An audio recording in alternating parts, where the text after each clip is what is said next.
Good morning, everyone. A good Tevach, Shavua Tov. We are continuing here in the laws of Kashrus of Rabbi Yamin Forrest, and we're speaking about the idea of food that was cooked by a non-Jew in the house of a Jew.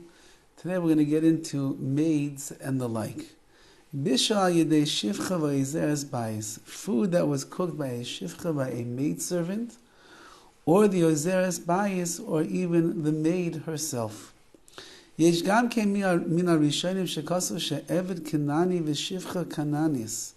There are those Rishonim, the earliest of commentators, that say that a Eved Kanani, a non-Jewish slave, and a non-Jewish maidservant shall Yisrael, that belongs to a Yisrael, to a Jew, shebishlu meichel, that cook food, ein b'zeh isa bishul akum, there is no prohibition of bishul akum. Hatam, what is the reason? Really, a slave that belongs to a Jew, even though they're non-Jewish, is not included in the regular category of goyim, of the non-Jewish people. Because they have an obligation to keep some of the mitzvahs. So they're more than just a regular non-Jew, but not yet a full-fledged Jew. And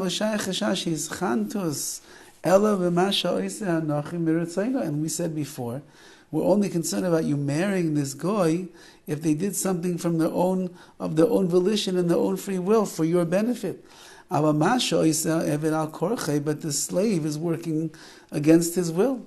Therefore, you and the Eved and the servant, your minds do not bridge the gap. You don't get too close to each other. We're not worried about you getting married to them or marrying your children off to their children. This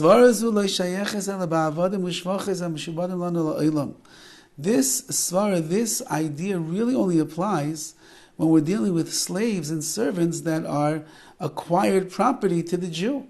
But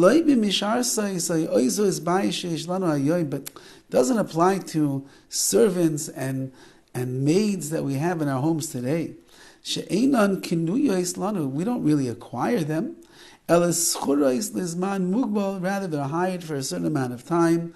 They are full-fledged goyim when it comes to the prohibition of bishul akum. That's the letter of the law. So that would mean that according to the letter of law at this point, if you come home and you see that your maid was busy cooking eggs in the pans, or she turned on the fires and she ended up making dinner for you, food is going to be usher.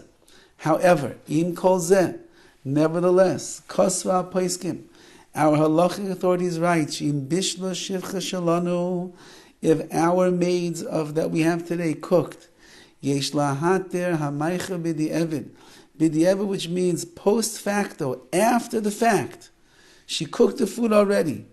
You could find a heter, find a leniency to be able to eat that food. By combining two opinions in halacha that we mentioned previously. Ha'achas, number one,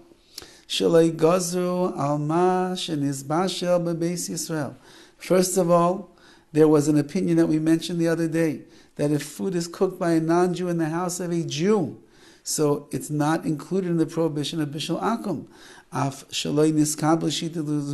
Even though that this is not how we hold the halacha, really, if a non-Jew walked into your house and started cooking, we wouldn't eat the food, but there is such an opinion. And secondly, a maidservant, a maid, and the like, is not included in the gezer, not included in the prohibition over here of the cooking, because they're not a regular non-Jew. And therefore, those of Ashkenazi descent, they hold, some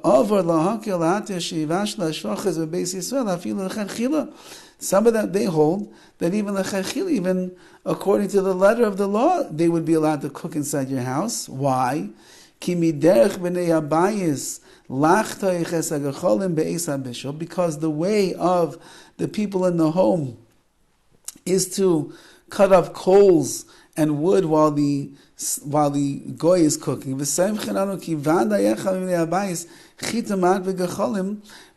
are certain that one of the members of the house, the Jews, must have put some coals into the fire.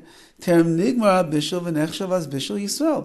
did it before the food was finished cooking, and that will then be considered Bishul Yisrael, food that is cooked by a Jew, which is something that we're going to talk about later on.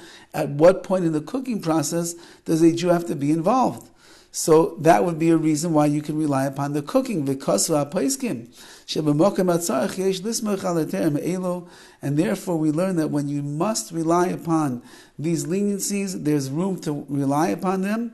But if it's not such a big necessity to rely upon this, you should not rely upon these heterim, these leniencies.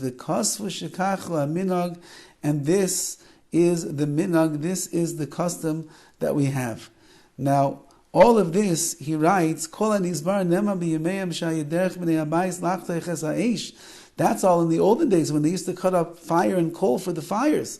Shibatanor, they put it in the oven, and therefore you could rely upon this leniency. The Jew was involved in the cooking process. But the ovens that we have today, we do not cut up fires, cut up coals and the like to add to the fire. They just turn it on to 350 and it's there. A non-Jewish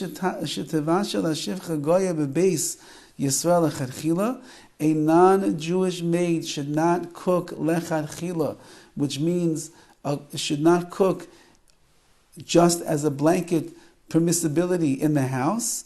However, if it was done already, or it will be pressing circumstances, he sounds like he's saying that b'di'evid, after the fact, you can rely upon the leniencies that you have over here. We're going to see later on, he writes, how the ovens of our generation work and how we can deal with Bishul Akum and turn it into Bishul Yisrael. So this is a major heter, a major leniency that he's describing today. If you have maids in the home, you have a cleaning lady, a maid who ends up cooking. So really, they should not be doing such a thing. They should not, and you should turn on the fires for them.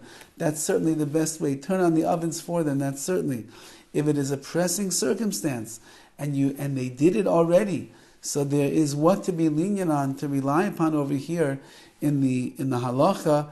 Ask your local Orthodox rabbi if you have such a shaila, such a question like this that arises. Have a wonderful, kosher day.